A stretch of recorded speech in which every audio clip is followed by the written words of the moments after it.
kita mau ke toilet. Karena aku nggak bisa tidur sama sekali. Ya, aku bakal dibully sih sama Leronis. Tapi dari dulu aku kalau misalkan kemah, aku nggak bisa tidur. Jadi emang aku udah tahu bahwa aku bakal nggak tidur gitu. Biasanya aku dijemput lebih early. Jadi selesai acara misalnya kayak masih pergi kemana gitu bareng-bareng kan, aku nggak bisa karena aku belum tidur.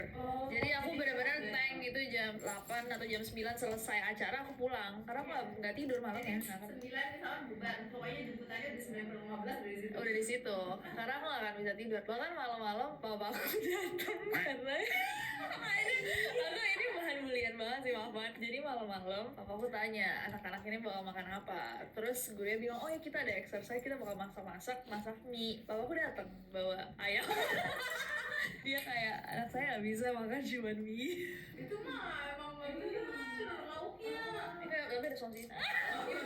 Gue papa aku kayak apa mie instan, anak saya cuma makan mie instan hari ini, habis masuk lumpur. Ya boleh, ya udah itu deh. Anyways, kan belum masuk cerita horor nih, aku udah dibully duluan.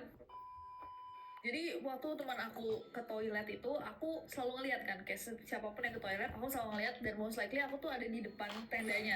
Aku selalu paling depan, deket pintunya tenda, dibuka tendanya karena aku nggak bisa tidur dan kepanasan kalau di dalam tenda. Jadi aku ngeliat semua orang yang masuk, jalan, keluar gitu. Dan salah satu teman aku balik dari toilet, dia cerita bahwa di toilet dia nggak sendiri. Dia nggak sendiri atau dia ngeliat pokoknya ada cewek di toilet juga sama dia. Jadi gurunya nunggu di luar. Dia terguru gurunya tapi di luar. Dia masuk ke toilet, padahal itu kan toilet mestinya kosong dong, karena itu emang deket perkemahan kita dan gak ada yang berkemah lagi gitu. Cuman ada perempuan di dalam toilet itu, perempuan dewasa. Dia bilang tadi ada orang di dalam situ. Dia pun ngomong deh kayaknya sama gurunya kayak kakak-kakak gitu. Dia bilang kakak atau ibu-ibu di dalam situ. Terus gurunya kayak udah yuk kita balik yuk. Ya itulah. Lama gak tidur kan ini? Enggak lah. Udah dehidrasi. Ya aku gak pipis. Kalau Leronis gimana? Apakah kalian punya pengalaman horor ketika kalian pramuka? Boleh banget di komen di bawah. By the way, pramuka kalau nggak salah baru aja dihapuskan. Nggak tahu deh itu decisionnya gimana sih. Yang jelas pramuka ngasihin banyak pengalaman sih sebenarnya. Oh nggak lagi wajib. Next. Oke guys, next kita baca cerita lainnya. Next dari @vy_.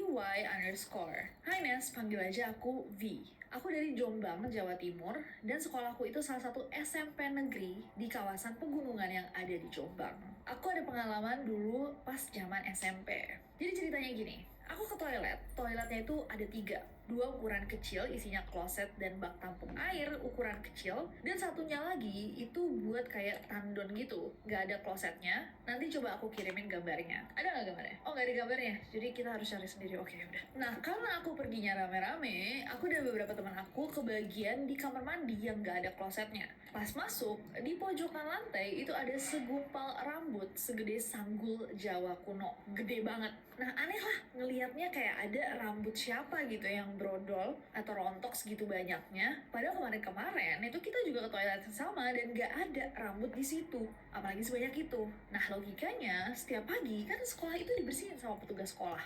Apalagi waktu itu kejadian ini tuh terjadi masih pagi. Nah begitu ngelihat si sanggul besar ini, perasaan aku jadi gak enak banget. Aku langsung keluar dan bilang ke teman-teman aku yang lagi antre juga mau pipis. Aku bilang, di dalam nih ada sanggul gede banget yang janggal lah, kayak kemarin-kemarin aku nggak pernah lihat. Salah satu temanku langsung ngebuka pintu kamar mandinya dan nanya, hah? Mana sanggulnya? Aku masuk lagi untuk nunjukin, dan bener aja, si sanggul amburadul yang tadi aku lihat udah nggak ada. Teman-teman aku langsung bilang bahwa aku bohong, padahal aku yakin banget tadi bener ada waktu aku masuk. Nah sorenya pas aku di rumah, aku tuh main-main ke rumah saudara. Aku ceritalah ke paman aku tentang kejadian tadi, dan dijelasin sama beliau. Kemungkinan besar itu adalah rambut dari Wewe Gombel. Kenapa aku doang yang bisa ngeliat? Jadi, sebelum-sebelumnya, aku pun di sekolah yang sama, di beberapa spot, itu bisa nyium bau anyer darah yang nusuk banget. Setiap aku tanya sama orang-orang di sekitarku, gak ada dari mereka yang bisa nyium hal yang sama. Entahlah. Oh, mungkin dia emang kayak lebih sensitif kali ya dari teman-temannya gitu. Jadi dia bisa merasakan hal-hal yang teman-temannya gak bisa lihat, atau rasakan, atau dengar, atau cium gitu. Atau gimana menurut kalian? Coba komen di bawah. Next ada dari seorang perempuan yang namanya kayaknya Dian guys. Akunnya harus disensor katanya, nggak usah diceritakan. Jadi sekitar tahun 2018-2019, sekolahku tuh mengadakan persami. Awalnya semua berjalan dengan biasa aja. Sampai ketika mau tidur malam, jadi untuk persami ini kita tuh pakai kalau nggak salah 2 ruang kelas. Satu buat para cewek dan satunya tuh buat para pembina. Nah kalau cowok-cowok itu pada stay di lapangan sekolah, bangun tenda, dan ada juga yang di kelas tapi jaraknya agak berjauhan nih dari kelas yang dipakai untuk cewek-cewek. Nah temanku sebut aja dia A. Dia tuh kerasukan yang bisa dibilang membuka semua kejadian malam itu. Semua ini berawal dengan temanku si A ini berteriak-teriak karena dia merasa bahwa ada yang memerhatikan dia.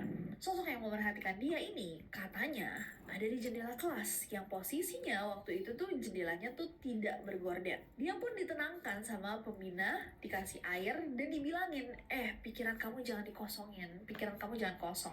Ternyata di luar kontrol dia itu malah melamun. Alhasil kerasukan. Dia mulai berteriak-teriak sampai dibawa ke ruangan sebelah kita, ruangan pembina. Karena dia kerasukan, suasananya tuh jadi mencengangkan. Kita mau tidur gak bisa, udah disuruh tidur pun kita kayak masih takut gitu, serem. Jadinya pada makan-makan cerita-cerita. By the way, posisi kelas kita itu lampunya redup dan cuma dinyalain setengah. Nanti nggak? Ya gitu deh. Nah deketku ada temanku, panggil aja dia Dek. Kita kan lagi makan nyemil, minum. Nah gak lama nih dia minjem sisir aku. Setelah aku kasih, dia tuh nyisir-nyisir gitu kayak biasa. Sampai tiba-tiba out of nowhere dia nangis histeris.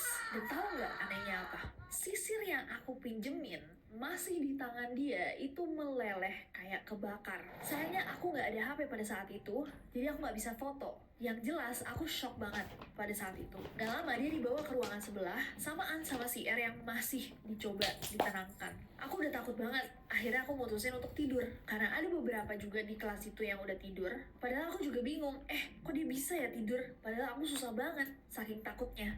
Ketika aku mau tidur, tiba-tiba salah satu temanku yang lain, mulai teriak-teriak dan kerasukan juga. Baru setelah kejadian ini kita tahu bahwa ternyata di base camp cowok di lapangan pun ada juga yang kerasukan dan intinya banyak banget malam itu yang kerasukan massal. Skip ya. Long story short, sampai akhirnya kita tuh semua dikumpulkan di lapangan. Bayangin Kak, itu sekitar jam 2 sampai jam 3 dini hari. Di tengah lapangan dikumpulkan sambil dengerin teman-teman kita yang teriak-teriak karena kerasukan. Lagi coba ditenangkan di ruang pembina yang tadi. Kita semua harus baca doa bersama, diminta untuk tidak panik, diminta untuk gak biarkan pikiran kita kosong, dan abis itu kita disuruh balik untuk istirahat. Jelas aku gak bisa tidur.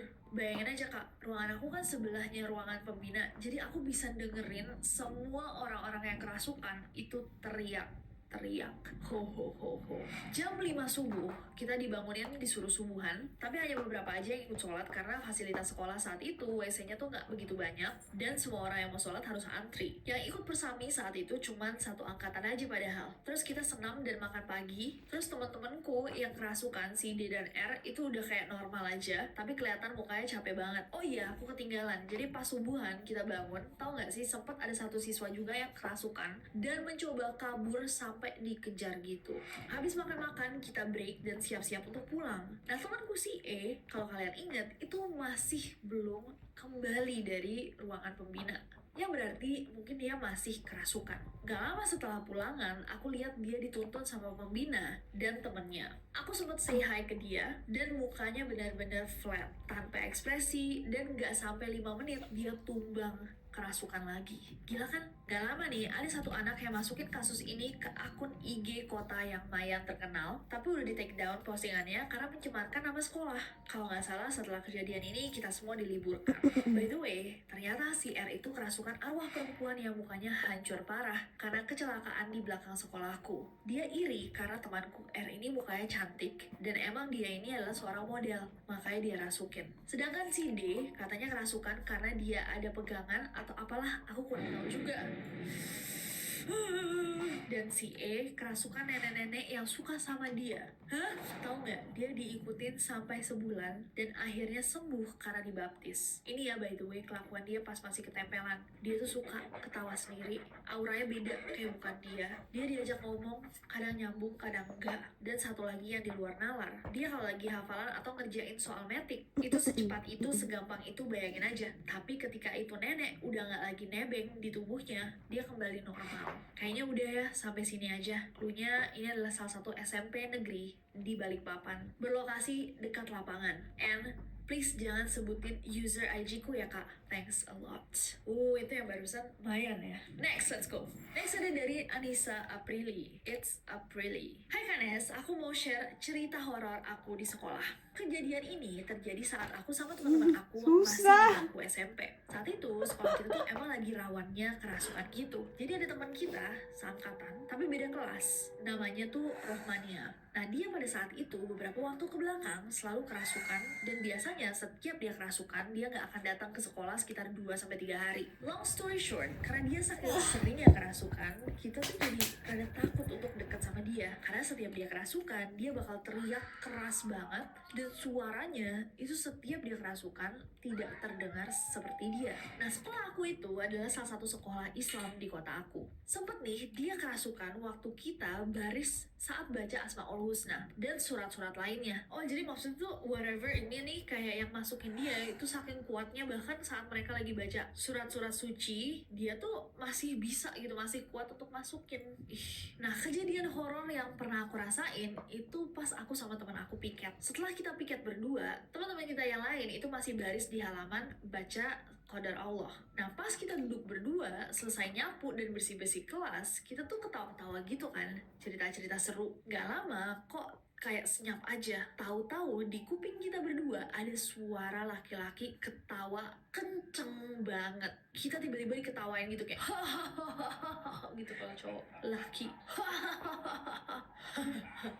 terus di kuping kita kayak ada angin yang ditiup dan bener-bener sekujur tubuh kita berdua langsung merinding banget. Kita lari dan teriak keluar, dan itu di antara ngeri dan lucu karena kita bener-bener keluar teriak. Nah pas aku sama teman aku keluar teriak-teriak gitu, ternyata teman aku si Romania itu datang. Setelah itu Romania tuh cerita guys bahwa sesuatu yang selalu merasuki dia itu ingin mengambil jiwa dia atau roh dia. Gara-gara aku sama teman-teman aku itu kalau manggil dia tuh kayak roh-roh gitu, dan itu memicu hantunya untuk buat ambil rohnya dia. Akhirnya kami satu sekolah nggak boleh panggil dia roh lagi. Ini gimana neroris maksudnya coba? Kalian dia ngerti nggak? Boleh banget di komen di bawah diceritain. Hantunya terinspirasi gitu kayak roh-roh. Oh iya dia kan punya roh gitu. Apa gimana? Gimana neroris? Apakah cerita yang barusan mengerikan? Coba komen di bawah.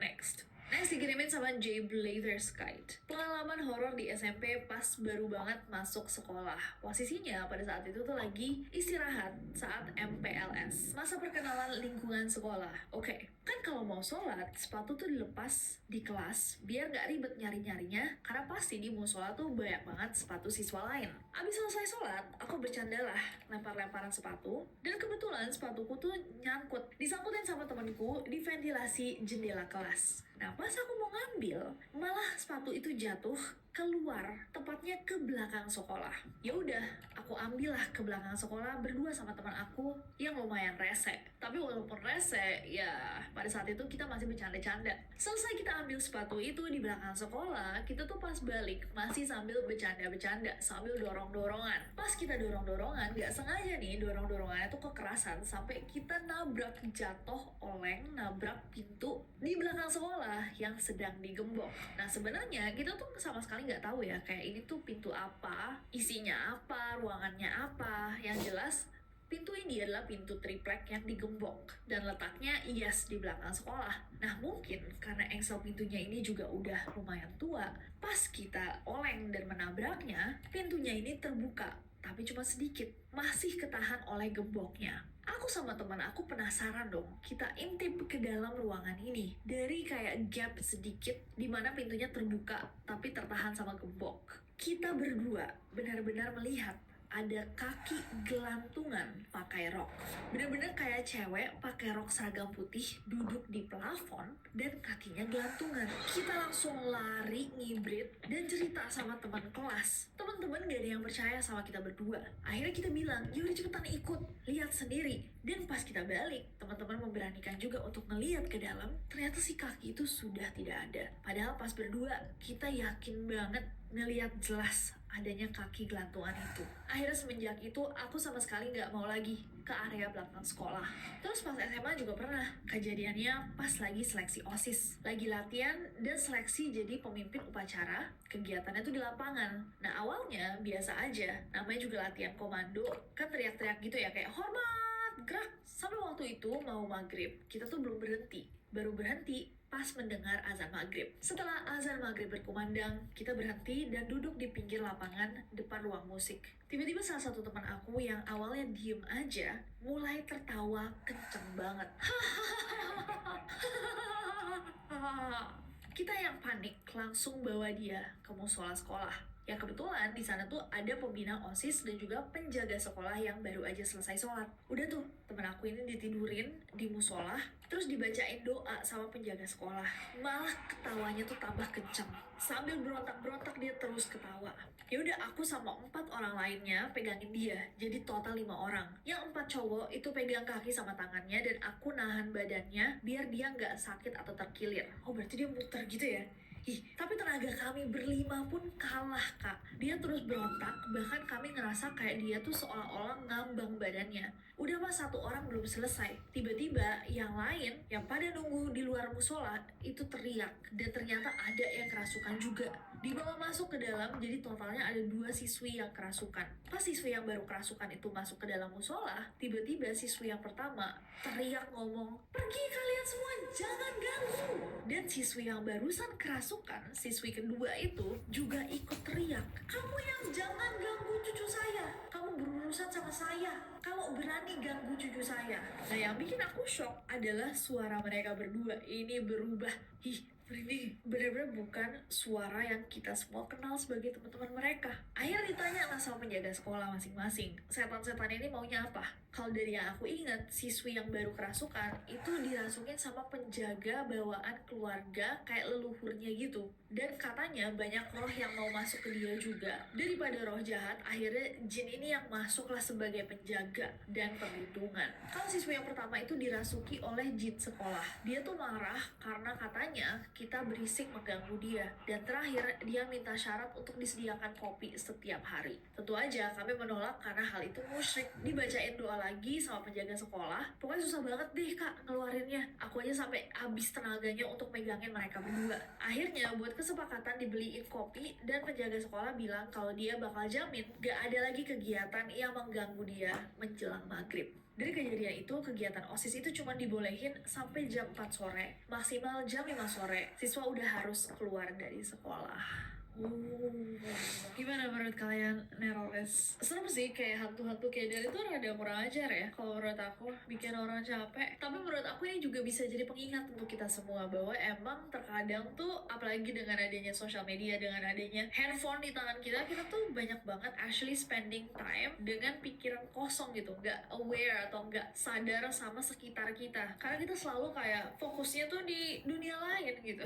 Dan itu dipercaya bikin manusia sekarang tuh bahkan lebih ringkih lagi gitu untuk mudah dimasuki atau pikirannya diganggu atau perasaannya dimanipulasi oleh sesuatu yang jahat atau dalam kasus ini sebenarnya iseng gitu. Mending kalau yang iseng doang, tapi kalau misalkan yang jahat hati-hati ya guys. Dari cerita-cerita yang kita bahas malam ini, mana favorit kalian guys? Dan mana yang menurut kalian kurang mudah dipercaya? Tapi mana juga yang kayak, wah ini fix banget asli karena ini juga pernah terjadi sama aku atau sama orang sekitarku. Boleh banget diceritain juga pengalaman kalian di bawah. Kalau misalkan kalian punya cerita-cerita pendek lagi di sekolah, di kantor, boleh banget dikirim ke DM aku di Instagram @nancyjudge atau kirim ke requestasi@gmail.com. Seneng banget bacain cerita-cerita kalian apalagi yang pendek-pendek. Dan jangan lupa subscribe karena aku gak sabar untuk ketemu kalian lagi. Bye-bye.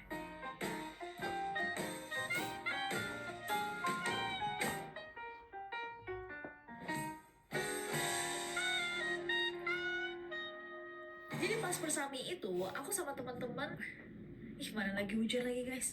Kalau bukan, aku jadi ikutan. Kamu yang mau syuting? Pasti habis ini ada si ngomongnya, oke, ini kenapa keseluk gitu. Oke. Oke, let's go.